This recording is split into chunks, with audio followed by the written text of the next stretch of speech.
ବିହାର ଜନତା ପୁଣି ଥରେ ପ୍ରମାଣିତ କରିଛନ୍ତି ଯେ ବିକାଶ, ସୁଶାସନ ଏବଂ ସ୍ଥାୟୀ ସରକାର ହିଁ ସେମାନଙ୍କର ପ୍ରାଥମିକତା। ଏନଡିଏକୁ ମିଳିଥିବା ଏହି ପ୍ରଚଣ୍ଡ ଜନାଦେଶ ହେଉଛି ପ୍ରଧାନମନ୍ତ୍ରୀ ନରେନ୍ଦ୍ର ମୋଦି ଏବଂ ମୁଖ୍ୟମନ୍ତ୍ରୀ ନୀତିଶ କୁମାରଙ୍କର ନେତୃତ୍ୱରେ ଡବଲ ଇଞ୍ଜିନ ସରକାରର ଜନକଲ୍ୟାଣକାରୀ ନୀତିଗୁଡ଼ିକ ଉପରେ ସାଧାରଣ ଜନତାଙ୍କର ବଡ଼ ମୋହର ବୋଲି ବିହାର ଭାଜପା ପ୍ରଭାରୀ ତଥା କେନ୍ଦ୍ରୀୟ ଶିକ୍ଷା ମନ୍ତ୍ରୀ ଧର୍ମେନ୍ଦ୍ର ପ୍ରଧାନ କହିଛନ୍ତି। ଏହାର ଫଳାଫଳ ବାହାରିବା ପରେ ଧର୍ମେନ୍ଦ୍ର ଆହୁରି କହିଛନ୍ତି, ବିହାର ଜନତା ଜଙ୍ଗଲରାଜ, ଜାତିବାଦ, ପରିବାରବାଦ ଏବଂ ନକାରାତ୍ମକ ରାଜନୀତିକୁ ସ୍ପଷ୍ଟ ଭାବରେ ପ୍ରତ୍ୟାଖ୍ୟାନ କରିଛନ୍ତି। ବିହାରବାସୀ ନିରନ୍ତର ପ୍ରଗତି ଏବଂ ବିକଶିତ ବିହାର ମାର୍ଗକୁ ବାଛିଥିବାର ଏହି ବିଜୟ ଦର୍ଶାଉଛି। ବିହାର ଏହି ଐତିହାସିକ ବିଜୟ ଏନଡିଏର ପ୍ରତ୍ୟେକ କାର୍ଯ୍ୟକର୍ତ୍ତାଙ୍କର ଅକ୍ଲାନ୍ତ ପରିଶ୍ରମ, ସମର୍ପଣ ଏବଂ ଜନତାଙ୍କର ପ୍ରତି ନିଷ୍ଠାର ପ୍ରତିଫଳନ। ଜନସାଧାରଣଙ୍କର ବିଶ୍ୱାସ ହିଁ ସେମାନଙ୍କ ଦଳର ଶକ୍ତି। ଏହି ଜନାଦେଶ ଆମର ସଂକଳ୍ପକୁ ଆହୁରି ମଜବୁତ କରିଛି ବୋଲି ଧର୍ମେନ୍ଦ୍ର କହିଛନ୍ତି। ଏହି ଅବସରରେ ଧର୍ମେନ୍ଦ୍ର ବିହାର ବିଧାନସଭା ନିର୍ବାଚନରେ ଏନଡିଏ ମେଣ୍ଟ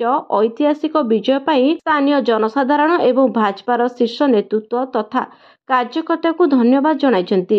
ଏହି ଅଭୂତପୂର୍ଣ୍ଣ ବିଜୟ ପାଇଁ ପ୍ରଧାନମନ୍ତ୍ରୀ ମୋଦି, ନୀତିଶ କୁମାର, ସ୍ୱରାଷ୍ଟ୍ର ମନ୍ତ୍ରୀ ଅମିତ ଶାହ, ରାଷ୍ଟ୍ରୀୟ ଅଧ୍ୟକ୍ଷ ଜେପି ନଡ୍ଡା ଏବଂ ବିହାର ପ୍ରଦେଶର ନେତୃତ୍ୱ ସହିତ ଏନଡିଏର ସମସ୍ତ ନେତା ଓ କାର୍ଯ୍ୟକର୍ତ୍ତାମାନଙ୍କୁ ସେ ଶୁଭେଚ୍ଛା ଜଣାଇଛନ୍ତି। ସୂଚନା ଅନୁସାରେ ଧର୍ମେନ୍ଦ୍ର ବିହାର ନିର୍ବାଚନ ପୂର୍ବରୁ ଭାଜପାର ପ୍ରଭାରୀ ନିଯୁକ୍ତ ହୋଇଥିଲେ। ଏହାପରେ ସେ ବିହାର ନିର୍ବାଚନର ସମ୍ପୂର୍ଣ୍ଣ ପରିଚାଳନା ଦାୟିତ୍ୱରେ ରହିଥିଲେ। ବ୍ୟୁରୋ ରିପୋର୍ଟ, ନ୍ୟୁଜ ଦୁନିଆ।